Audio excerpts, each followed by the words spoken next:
Alright investors, अगर आप trading and F&O करके पैसा डुबा के थक चुके हैं, देन आज की कंपनी आपका रिवेंज ले सकती है। आज हम देखेंगे इसका business, technicals, valuations using discounted cash flow and financial health.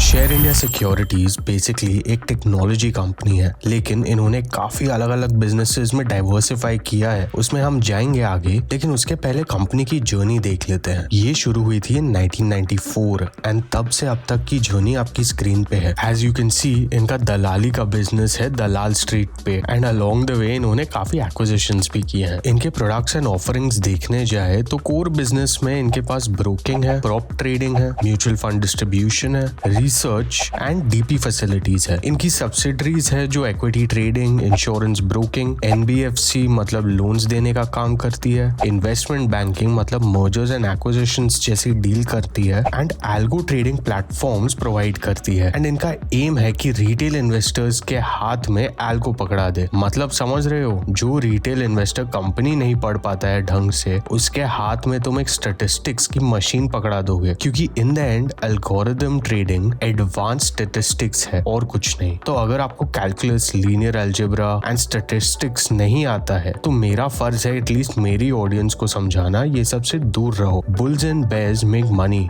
While pigs get slaughtered एक फेमस लाइन है इन्वेस्टमेंट की दुनिया में। मतलब आप बुल बनिए तो पैसा बनेगा, बेयर बनिए तो पैसा बनेगा। कृपया करके सुअर मत बनना। एंड कमेंट्स में पिग इमोजी स्पैम कर देना उन लोगों के लिए जो ये नहीं समझते। हाँ, लेकिन इस कंपनी से आप रिटेल इन्वेस्टर्स के लॉस का प्रॉक्सी प्ले कर सकते हैं, क्योंकि जैसे मैंने पहले भी बोला है, एफएनओ एंड इंट्राडे ट्रेडिंग में 2% से कम लोग प्रॉफिटेबल होते हैं। एनीवेज, इनके बिजनेस एंड प्रोडक्ट समझना कोई रॉकेट साइंस नहीं है। एंड कंटेंट पसंद आ रहा है तो लाइक एंड सब्सक्राइब कर देना। अब इनके ग्रो ड्राइवर्स दो तरफ से आते हैं। फ्यूचर्स एंड ऑप्शंस एक एडिक्शन है, एंड इसके मरीज से आदत इतनी जल्दी नहीं छूटती। कोई भी एडिक्ट से आप बात करेंगे तो आपको समझ आएगा कि एडिक्शन छोड़ना बहुत मुश्किल होता है। इनका ब्रोकिंग बिजनेस जो लोगों को ट्रेडिंग करवाता है, जैसे रिटेल पार्टिसिपेशन बढ़ेगा इस स्पेस में, चांसेस आर इनका मार्केट शेयर भी बढ़ेगा। दूसरा ग्रो ड्राइवर है एक्सचेंजेस की तरफ से। जैसे जैसे वो नए प्रोडक्ट्स लॉन्च करते जाएंगे, फॉर एग्जांपल सेंसेक्स ऑप्शंस जैसे, इससे रिटेल इन्वेस्टर्स एंड बाकी पार्टिसिपेशन भी बढ़ेगा। अब ऑफ कोर्स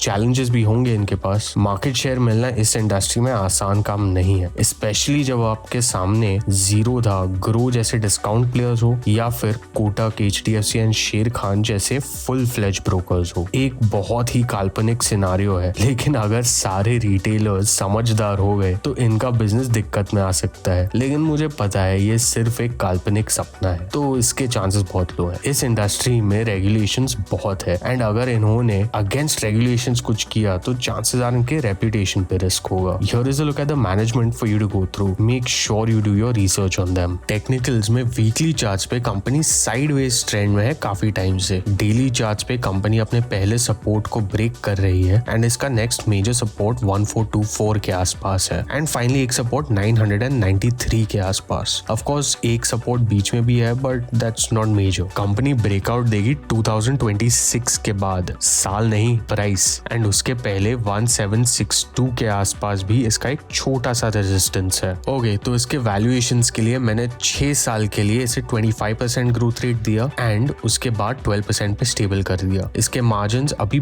बहुत हाई है एंड डोंट सीम सस्टेनेबल, तो मैं इसे 35% पे ले आया। इसके री investment rate and cost of capital को इंडस्ट्री एवरेजेस पे ले आया। ये सब करके मेरा प्राइस आया around 1300, which makes the company overvalued but not by much. Of course, I could be wrong, and you can download the sheet from the link in the description below to make your own assumptions. तो technicals and valuations मिला के मैं क्या करूंगा? Well, मैं अभी नहीं लूंगा इसको, क्योंकि कंपनी बहुत टाइम से कंसोलिडेट कर रही है, एंड मैं इसके ब्रेकआउट का वेट करूंगा आफ्टर 2026। लेकिन अगर मुझे टाइम का टेंशन नहीं है तो थोड़ा यहाँ नीचे ले सकता हूँ, एंड फिर ब्रेकआउट का वेट करूंगा। फाइनेंशियल्स में कंपनी का मार्केट कैप 6000 करोड़ के आसपास है, रोज 38 का है, ROE 31 का, एंड स्टॉक का पी 14 के आसपास चल रहा है। P&L पे कंपनी के सेल्स ईयर ऑन ईयर बढ़ रहे हैं, मार्जिन शानदार है, एंड नेट प्रॉफिट भी इंक्रीज हो रहा है। बैलेंस शीट पे कंपनी के रिजर्व स्ट्रॉन्ग है, थोड़ी बहुत बोरोइंग्स है एंड कंपनी के फिक्स्ड एसेट्स बढ़ रहे हैं। कैश फ्लोज में लास्ट 2 ईयर्स से कंपनी कैश ऑपरेशन से जनरेट नहीं कर पा रही है, mainly because of working capital issues. इसको इन्वेस्टिगेट करने के लिए मैं इनकी लास्ट एनुअल रिपोर्ट में गया क्योंकि इस साल की अवेलेबल नहीं थी। यहाँ मुझे मिला कि इनके ट्रेड रिसीवेबल्स बढ़े हैं एंड सेकंड चीज मिली कि इनका बैंक बैलेंसेस में से मेजर कैश आउटफ्लो हुआ है। I am not sure about this, लेकिन अगर आपको इसके बारे में पता है कि ये क्यों हुआ है, please mention it in the comments below. बाकी कंपनी फिक्स्ड एसेट्स में इन्वेस्ट कर रही है एंड डेट लेने की वजह से इनका फाइनेंसिंग एक्टिविटी पॉजिटिव है। रेशियोज में टेक में रोज सबसे इंपॉर्टेंट है जो इनका बढ़ रहा है। शेयर होल्डिंग पैटर्न में प्रमोटर्स, FIIs एंड DIIs ने अपना स्टेक बढ़ाया है पब्लिक से लेके। If you watch this video till here, मतलब आपको कंटेंट पसंद आ रहा है and there is a link in the description below where you can show us your support for the channel. I will see you in the next one.